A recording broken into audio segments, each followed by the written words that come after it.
కాంగ్రెస్ ఇచ్చిన హామీలు నెరవేర్చలేక డైవర్షన్ రాజకీయాలు చేస్తుందన్నారు బీజేఎల్పీ నేత మహేశ్వర్ రెడ్డి. రాష్ట్రంలో శాంతి భద్రతలు పూర్తిగా క్షీణించాయన్నారు.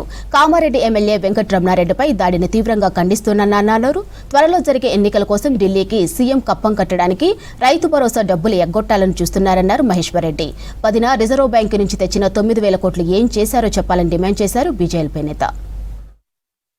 గత 2 రోజుల నుంచి నన్ను నాతో పాటు భారతీయ జనతా పార్టీ ముఖ్య నాయకుల్ని, పార్టీ అధ్యక్షుడు రామచంద్రరావు గారితో పాటు ఎమ్మెల్యేలని, ఎంపీలను, ముఖ్య నాయకుల్ని హౌస్ అరెస్ట్ చేసి గృహ నిర్బంధంలో పెట్టి ప్రభుత్వ వైఖరిని పూర్తిగా ఖండిస్తూ ఉన్నాం.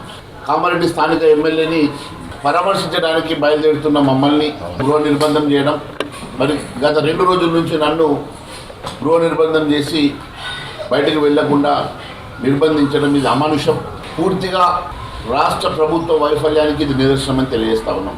ఈ రాష్ట్ర ప్రభుత్వం గత ప్రభుత్వం చేసినటువంటి నిరంకుశ పాలనను వీళ్ళు కొనసాగిస్తూ అరాచకమైనటువంటి పాలన సాగిస్తూ ఉన్నాం. కామారెడ్డిలో జరుగుతున్నటువంటి ఇన్సిడెంట్ మీద విచారణ జరపలేదు, మరి దాడికి పాల్పడే ప్రయత్నం చేసినటువంటి వారిని అరెస్ట్ చేయలేదు.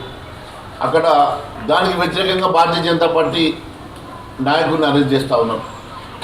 బాన్స్వాడలో భారతీయ జనతా పార్టీ నాయకుల మీద దాడి చేసి అమానుషంగా దాడి చేసేటువంటి వారిని వదిలేసి అక్కడ కూడా భారతీయ జనతా పార్టీ నాయకుల మీద అరాచకం చేస్తూ ఉన్నాం. ఇది ఎక్కడి పాలన? ఇది ప్రతిపక్షాల గొంతు నొక్కడం, నియంత్రితంగా వివరించడం.